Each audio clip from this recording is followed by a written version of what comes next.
Awesome. Welcome back, guys. So we just got finished talking about all the range gear that I take along with me to matches and classes and all that good stuff. What I wanted to talk to you guys about today is different belt setups. Generally, that's one of the questions we get asked for people coming to a class. What should I bring as far as belt, holsters, that kind of stuff? And then I also get some questions about what to bring to a match and what that looks like. So I want to kind of go over a couple different options, some that are a little more cost effective, some that are more expensive. But let's get right into that today. What I want to talk about is an everyday person that just wants to go to the range, start practicing holster work. Maybe you're coming to take a class. What can you bring? And the simplest, easiest form is one of these here, which is just a normal belt. So this is a Next, well, I guess it's not quite normal. This is built around, specifically around concealed carry and that kind of stuff. And it's a super hard ratcheting belt system.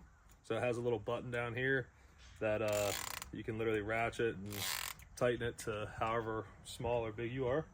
And this belt is my go-to for everyday carry and also for IDPA. Because IDPA, the rules are that your mag pouches and your holster have to go in through the belt loops. So your belt itself has to go through the belt loops and all your stuff has to attach that way. So unlike a competition belt where you have a inner belt that's Velcro and then the competition outer belt sticks to that and latches, this is all contained, obviously just on your pants, belt loops, all that. So this is probably the cheapest, easiest way to go to get started and to actually start showing up to a class.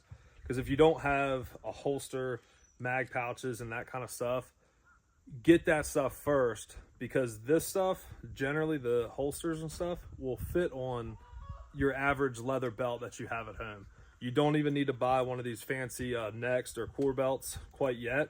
You could get away with just getting your holster set up, getting your mag pouches set up, and that'll get you ready for your first class or just getting out to the range and being able to start practicing with your holster and mag pouches, or at home with dry fire and all that as well. So that's generally the first belt I would tell you to get, because you can get this set up for under $100, not these specific things, but if you get a good quality holster for 60-ish, 60 to 80 bucks, and then another 20 to 40 bucks for the mag pouches, and then you probably already have a belt at home that'll work. But this will get you started. And the cool thing is with this setup is I can take this and shoot in any competition that I want to. It doesn't matter if it's IDPA, USPSA, or IPSC, or generally any pistol competition like that. You're good to go. You won't get put into a different classification because of your belt. So I'll move on from there. I would say the next kind of upgrade, if you will, would be more of the dual belts. So you have an inner and an outer layer. This is a fairly inexpensive competition belt. It doesn't have any MOLLE or anything on the outside. It's just a stiff, rigid Velcro inner belt, if you can see. And then it has two, mag pouches. This is actually my dad's, but this one is legal for IPSC more than anything, and which that is all the stuff behind the hips. So that's what that is, with I believe this is a Black Scorpion Gear holster, which again wasn't crazy expensive. I believe he got that off of Amazon. And then these are some fairly cheap mag pouches that you can get off of Amazon. I tend to like to err on the side of caution with some of this stuff, just to make sure it's going to last, because you're going to put a lot of abuse on it. But he seems to be liking this. So that's that. And this belt is small enough to where you could feed all this stuff through belt loops if you wanted to get this out of the gate as a cheaper option. So you could use this for IDPA as well. You would just have to take all the stuff off and feed it all through your belt loops. So that's that. And then I'll talk about the one I use, and this is a double alpha Lynx belt system. So as you can see, it has, you know, these little individual squares that all link together. And then on the back, it has this ratcheting system. So this goes in there and will tighten down, and that's how you latch your belt. So the cool thing about this belt in particular is how small and compact I can get it.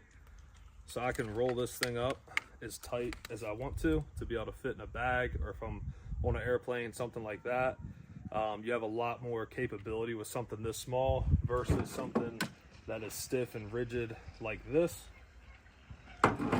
So this is definitely a go-to for my everyday competition range type belt. And the nice thing is you can customize all of that, and you can add or take away these links. So if you gain weight, lose weight, it will fit with you. Generally, most of these outer belts give you about a 2 to 4 inch play as far as like waist size. This gives you unlimited play as far as waist size.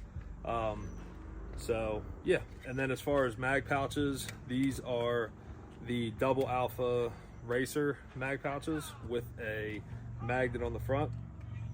And these are great because you can change the inserts here. So if I'm shooting a different gun, like Glocks tend to have a thicker magazine versus like your CZs and some of your other metal guns, or metal magazines. So I can pop these inserts out, change all that. It is a little bit of a time consuming thing, but it's not that hard. So, and then the holster, this is a Ben Stoeger Pro Shop hanger. And as you can see, the spacers here allow it to stick off of my body farther, especially my size with having some love handles. Having something like this gives me a lot better draw than using the IDPA setup. So, but IDPA actually just changed the rules again to allow certain size spacers. But that's what this is, with a Red Hill Tactical holster. So that's that. All right, and the last belt I want to talk about, which is some people will call them battle belts or war belts or whatever. I don't really consider that this. I think this is a good go-to range belt. And so this is a quick disconnect holster. That's a Safariland QLS system. Pretty cool. So this belt is more, like I said, of a good range belt. I think people get caught up into like the war belt, battle belt thing, and realistically, I guess the biggest difference with this versus any of this other stuff is the way I have it set up. All the mag pouches are like universal, so it doesn't matter if it's Glock, CZ, SIG, they will fit for the most part into these. This is specific for a Glock. I can kind of tweak it to fit other stuff. This is Kydex one. But then going around the back side, I use this belt especially when I'm doing AR work, because this will hold a AR-15 magazine, and also has a dump pouch on it, which honestly I use more for water bottles and my timer than anything else. And this folds right up and will kind of stow away like that. So that's that. And then because we do classes and that type of stuff, I do like to have a med kit on here with a tourniquet and being able to use all that stuff. And this is a T-Rex arm med pouch. And the nice thing about this one is this tab allows you to pull everything out fairly quickly. So yeah, that's fun. And then a fancy dancy thigh strap. So this belt in particular is completely legal for USPSA, with the exception of the thigh strap. So you would just have to take that off or wrap it around and clip it. But this is more of a 2-gun-ish style, 3-gun-ish setup. It doesn't have the shotgun placard, but this is definitely a good belt if you're into that kind of thing. It does have MOLLE on the outside, so to attach all the mag pouches, that's how you can do that. I will say the Lynx belt is nicer as far as being able to compact it, and it feels a little more rigid. These are super rigid, but sometimes, like I said, they just get like soft and after years of use, which nothing wrong with it. So yeah, so this is my belt setups.